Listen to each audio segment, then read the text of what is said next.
Glória a Deus. Mais uma vez, graça e paz, irmãos. Seja muito bem-vindo ao nosso meio. É um prazer tê-lo aqui nessa noite. Amém. Glória a Deus. Abre a sua Bíblia para a gente não perder tempo. Nós temos a ceia para celebrar ainda ao Senhor. Na carta de Paulo aos Colossenses,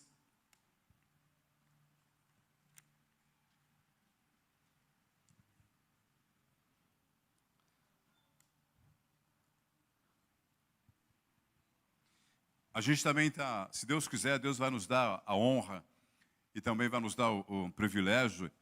E temos também, além de passar aqui a Bíblia, né, em português, mas também tem abaixo, tem espanhol também, para que os irmãos possam acompanhar a nossa leitura aqui também. Se Deus quiser, Deus vai providenciar isso para nós também. Vai ser uma troca, né? Enquanto vocês aprendem português, nós também aprendemos espanhol. Isso é bom.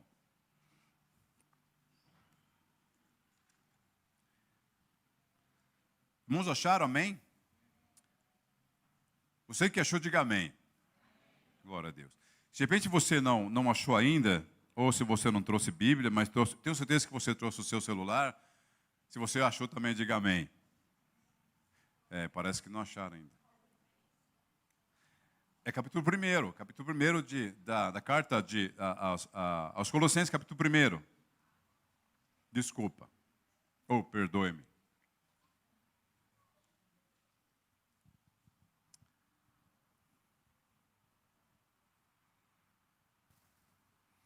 O verso número 13.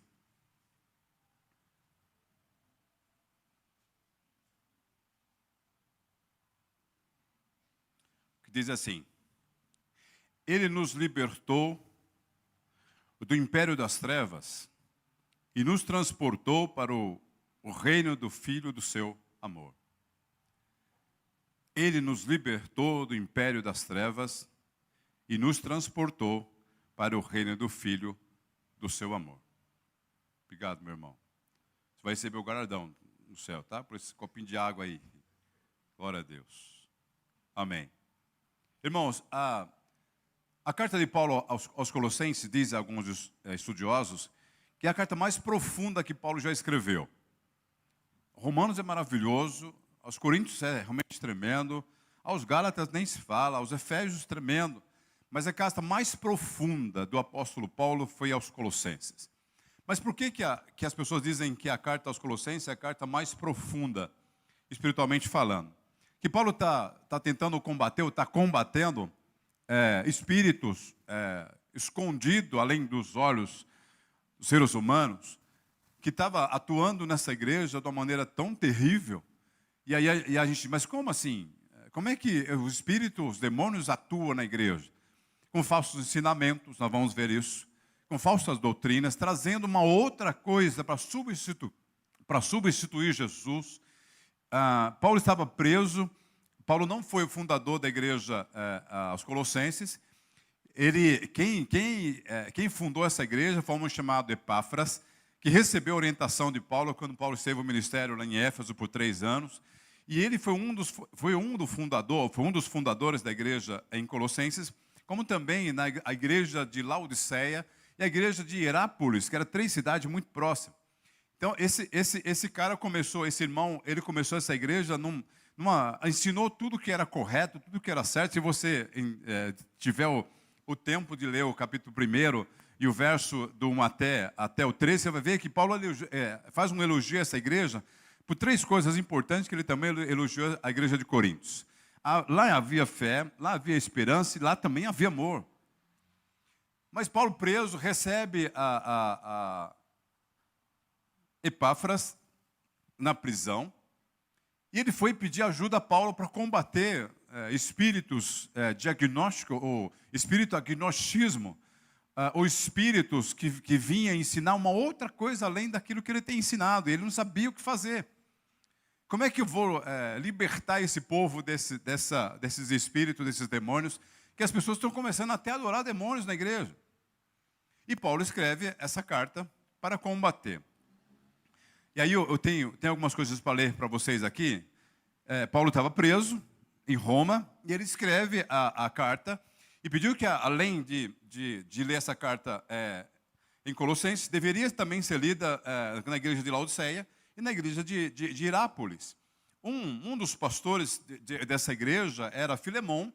O filho dele provavelmente seria o pastor dessa igreja, junto com a esposa de Filemão. Aquele Filemão que recebeu o servo, que roubou, né, que Paulo o libertou através da pregação e mandou a carta para Filemão, dizendo para que ele perdoasse.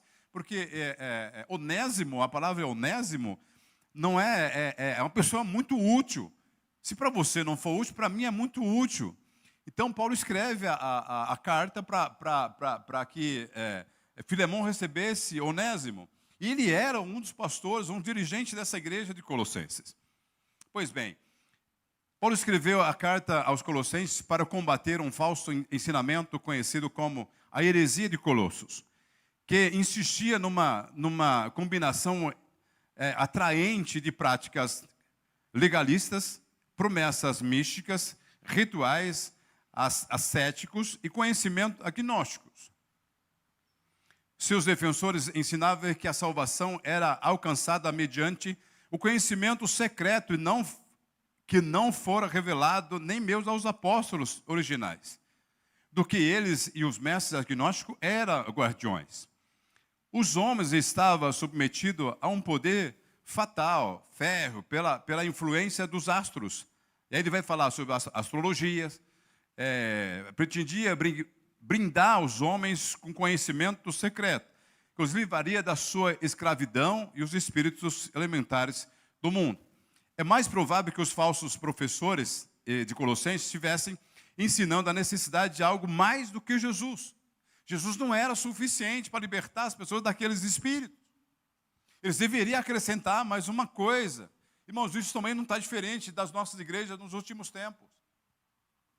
A salvação pela graça não é suficiente.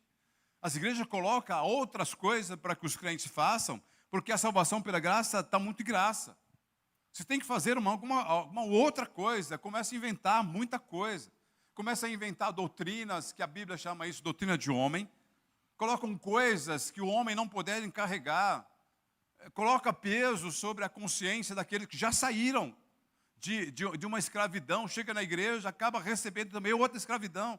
Se não fizer desse jeito, você não faz parte dessa igreja. Se você não andar desse jeito, se você não usar esse tipo de veste, ou esse tipo de coisas, ensinamento de homem, você não pode ficar nessa igreja. Já que nós tínhamos, o agnosticismo era um grupo de filósofos gregos que ensinava que Jesus tinha aparência de homem, mas ele não era homem. Inclusive, quando ele pisava no chão, não deixava rastro, porque ele não era dessa terra. Ele não era normal, era um homem. É por isso que João escreve, olha, no princípio era o verbo estava com Deus, e o verbo era Deus, o verbo se fez gente. Nós vimos a sua glória, nós tocamos nele, ele também era ser humano. Na primeira carta de João, capítulo 4, ele diz, não deis crédito a qualquer espírito, antes provai que esse espírito vem de Deus. Como é que era a prova que os espíritos que se manifestavam nas pessoas podia dizer que Jesus veio em carne? Ele só podia dizer que aqueles que dissessem que Jesus veio em carne, esse era o Espírito de Deus. Mas o espírito que não confessasse que Jesus veio em carne, esse espírito não era de Deus, e sim do anticristo, já estava no mundo. Irmãos, para quem é mais velho aqui, o pastor, o nosso irmão pastor que está aqui vai lembrar muito disso. Quando as pessoas ficavam endemoniadas, era uma das perguntas que a gente, para saber se a pessoa estava endemoniada ainda, ou estava liberta, se perguntasse por demônio, se Jesus, a pessoa, né, estava endemoniada, se Jesus veio em carne ou não.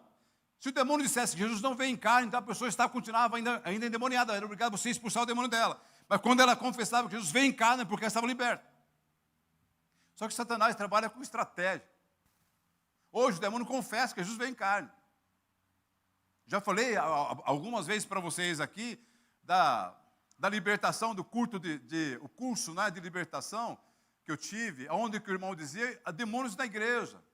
Demônios falando em outras línguas, demônios profetizando, demônios cantando, contando testemunhos. Como é que você combate um troço desse? As pessoas não ficam mais demoniadas. Elas ficam influenciadas pelos demônios, porque elas influenciadas, você pode orar que o demônio não vai sair, porque ela não está endemoniada, está influenciada pelos demônios. É um trabalho intenso de oração, de jejum e consagração para Deus libertar essa pessoa. E esses homens diziam assim, olha, vocês precisam, além de participar do cristianismo, vocês têm que participar também dos ensinamentos agnósticos. E tinha, nessa igreja também, outro grupo que dizia assim, o grupo de judeus, que eles deveriam ser circuncidados. E além de comer, que não podiam comer tais carnes, os alimentos, vocês não podem comer tais alimentos. Então os crentes passou da liberdade à escravidão novamente. Deveriam participar de 3 grupos dentro da igreja.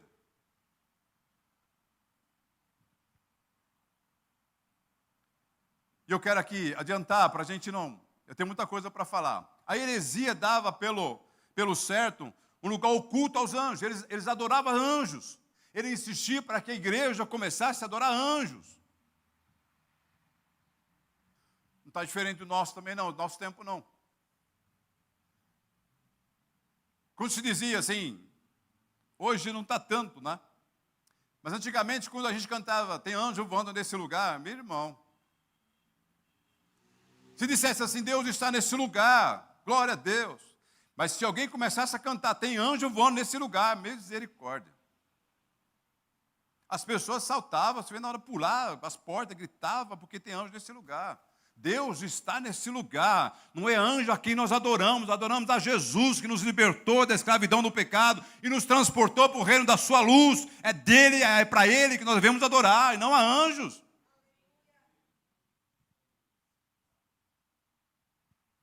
E ao lado dos demônios, introduzia intermediários angélicos entre o homem e Deus. Ele dizia que para que o homem chegasse até Deus, Deus mora numa distância gigantesca, o homem não pode. Eles diziam, o agnóstico dizia que a matéria era má demais, o espírito era bom, mas a matéria era muito ruim, era muito má. Como é que um Deus santo pode ter contato com um ser humano que é mau?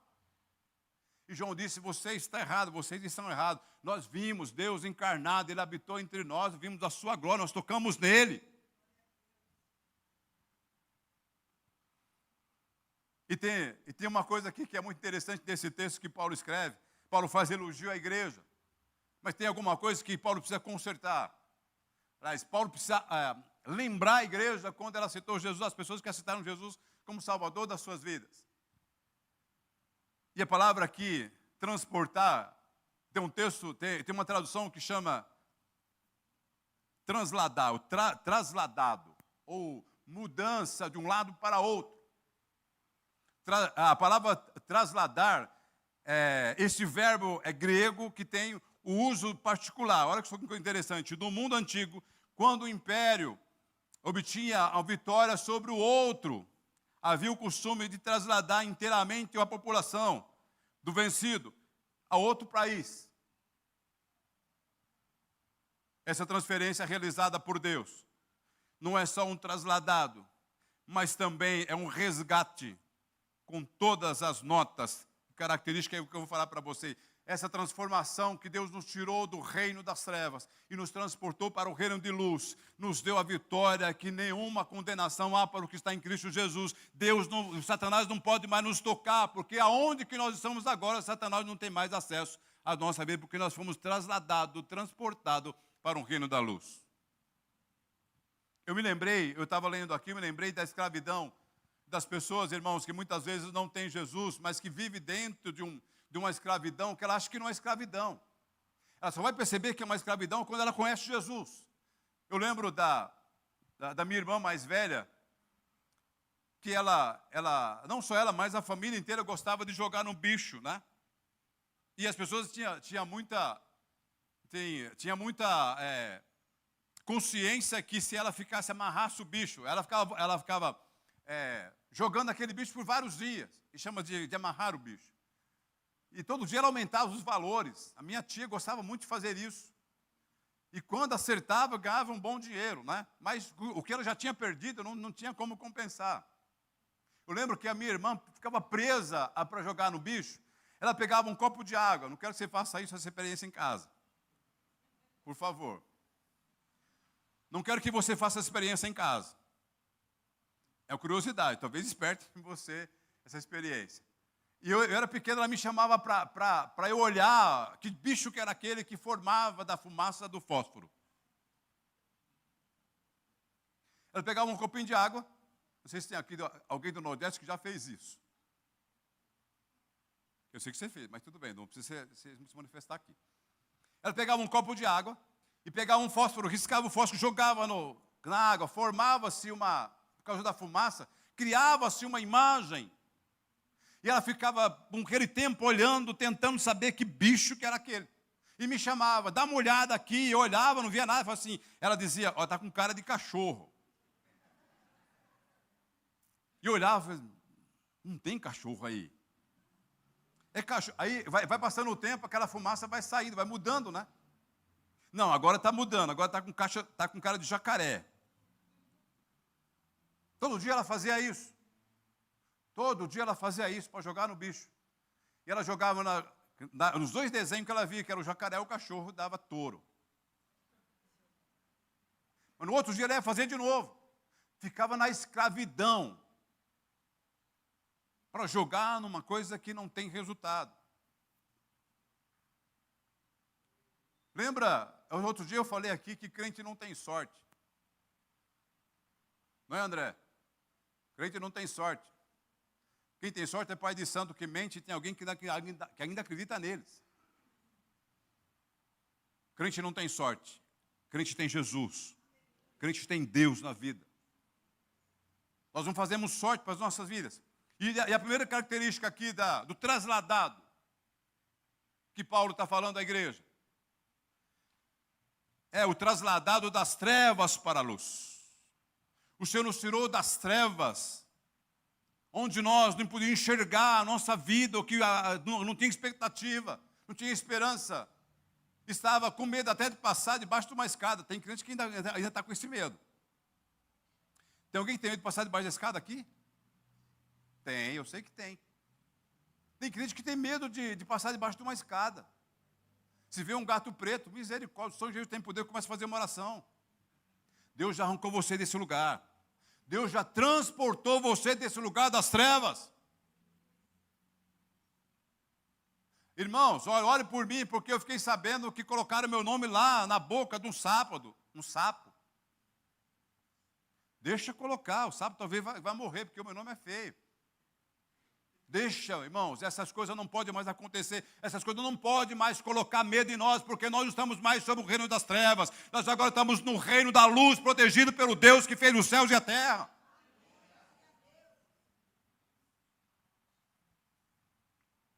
Sem Deus, os homens andam tateando, tropeçam, os que caminham nas trevas, não sabem o que fazem, não sabem nem para onde vão. A vida é vivida mais à sombra das dúvidas e nas trevas da ignorância. Quando Birney,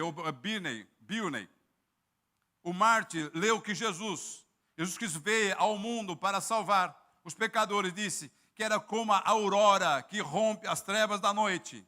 Em Jesus Cristo, Deus nos deu a luz para viver e morrer nela.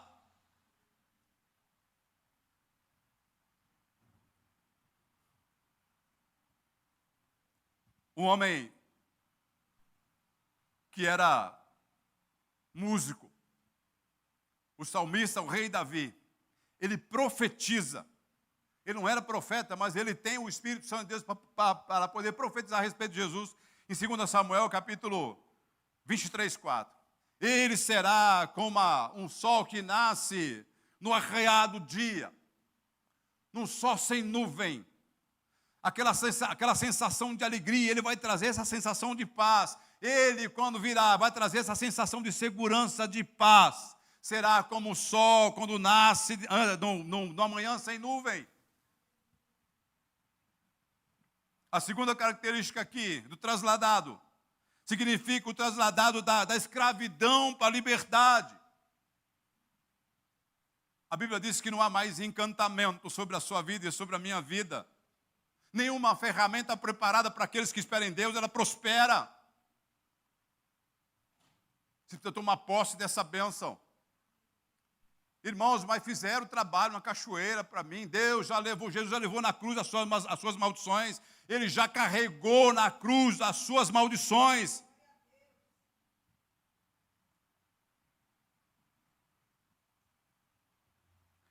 Quer dizer, para redenção. A palavra usa-se para emancipação de um escravo, para o resgate de algo que estava em poder de outro. Sem Deus os homens são escravos dos seus temores, dos seus pecados e das suas próprias impotências. Em Jesus Cristo encontra-se uma libertação que elimina o medo e a frustração. Irmãos, eu tenho muito medo. Tem gente que está com medo até de subir para o céu, tem medo de altura. Irmão, você não vai ver. Você não vai ver quando você ouvir o som da trombeta, você não vai ver a altura que você está. Se você for ver, você vai cair. Não tenha medo. Se jogue na presença de Deus, diga para Deus, eis-me aqui, eu quero viver uma nova vida, uma vida que eu ainda não vivi. Eu quero experimentar essa grandiosidade que há em ti. Crente com medo de demônios. Já vi muito. A gente ia fazer culto em casa, nas casas, e muitas vezes acontecia isso. Deixa eu contar um caso super importante aqui. O irmão que era da nossa igreja, o Alex, ele conta uma história que foi muito engraçada. Ele disse que o pai dele fazia parte daquele grupo de irmãos que visitava as casas. E eles foram visitar uma casa e foram depois do almoço. E quando chegaram lá na casa, foram orar por uma mulher, a mulher ficou endemoniada. E aí o pai dele foi lá na direção com as mãos para expulsar o demônio falou, você não. Você vai me expulsar não. Você comeu linguiça hoje. E realmente o irmão tinha comido linguiça. Quando ele ouve isso, pastor, ele se afasta. Agora não tem poder para expulsar o demônio, porque o demônio adivinhou o que eu fiz.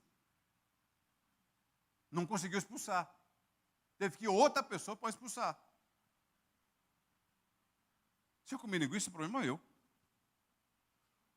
Foi eu que comprei com o meu dinheiro. Eu como o que eu quiser. Agora você, demônio, tem que sair. Acabou. Não tem que ter medo. Deus nos deu o poder para curar enfermos, expulsar demônios e pregar as boas novas do Evangelho. Terceiro, a terceira característica do trasladado significa um trasladado da condenação para o perdão. Você foi perdoado. Deus não lembra mais dos teus pecados. Os teus pecados já foram lançados em Jesus na cruz. Se Satanás tentar trazer de volta aquele lixo que era a nossa vida antes, diga para ele, para trás de mim, Satanás, porque não pertenço mais a você, eu pertenço ao reino da luz e não do reino das trevas. O homem, em seu pecado, não merece outra coisa senão a condenação de Deus. Mas pela obra de Jesus Cristo, descobre o amor de Deus e o seu perdão. Sabe que daí em diante já não é mais um criminoso condenado no tribunal divino. Dá para alguém colocar aqui para mim, aos Romanos, capítulo de número 11, verso 20, por favor. Isso aqui é super importante você lembrar, irmão. Se Satanás vier cobrar alguma coisa das promessas que fizeram para você, de algumas coisas que fizeram sem você querer, fizeram promessas.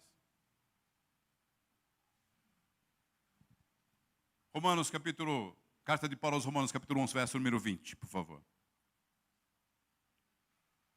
Esse trasladado, a terceira característica aqui passamos da condenação para o perdão. Bem, pela sua incredulidade, foram quebrados. Tu, porém, mediante a fé. É isso mesmo, Romanos? 11.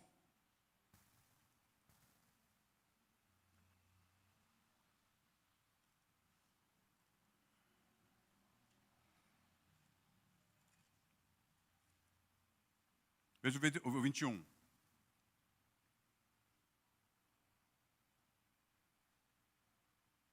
Isso é 8, capítulo 8, não é não?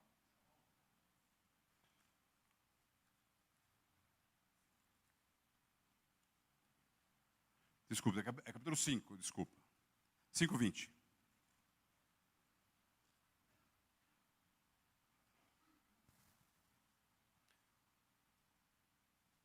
Romanos 5:20. Paulo dizendo aos romanos, dizendo assim, sobreveio a lei para que avultasse a ofensa, para que aumentasse a ofensa. Mas onde abundou o pecado, superabundou a graça. O diabo no tribunal espirituais, ele acusou a mim e a vocês, dizendo, a lei traz o aumento do pecado desse cidadão. E para ele ser salvo desse pecado, há uma cobrança gigantesca que nem ele mesmo morrendo, ele consegue se salvar. O valor é gigantesco. Mas só que o advogado de defesa apareceu com um valor que superabundou o resgate.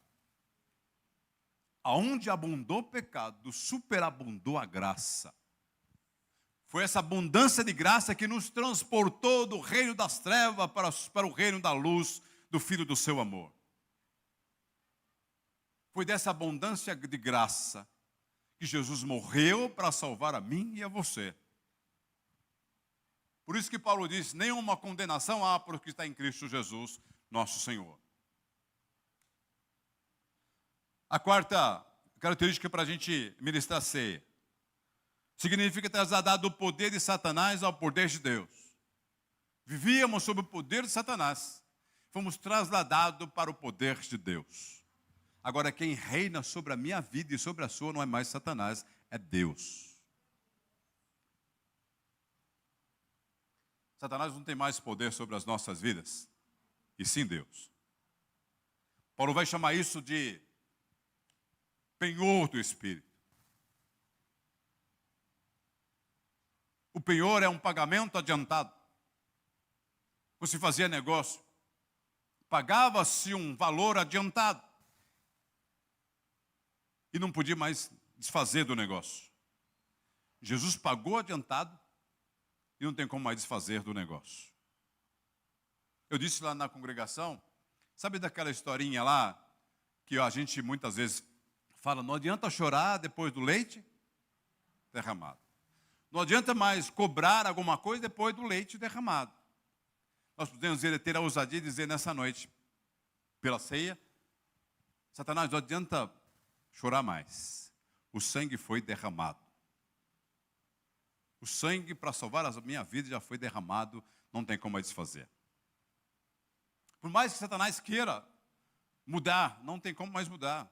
O sangue já foi derramado para a remissão dos meus pecados. Não há mais condenação sobre a minha vida, nem sobre a sua vida. Amém? Você pode olhar para o seu irmão e dizer para ele, o Senhor transportou, diga para ele, o Senhor nos transportou das trevas para a luz. O Senhor transportou da escravidão para a liberdade. O Senhor transportou da condenação para o perdão. O Senhor transportou do poder de Satanás para o poder de Deus. Aleluias. Glórias ao nome de Jesus. Aleluias ao seu nome para sempre. Aleluias. Glórias ao nome de Jesus. Estamos livres. Somos livres no Senhor. Só esperamos a trombeta tocar para irmos para Nova Jerusalém. Como os irmãos cantaram aqui, onde não há dor, onde não há desgraça, lá vai ter alegria profunda no Senhor. Amém?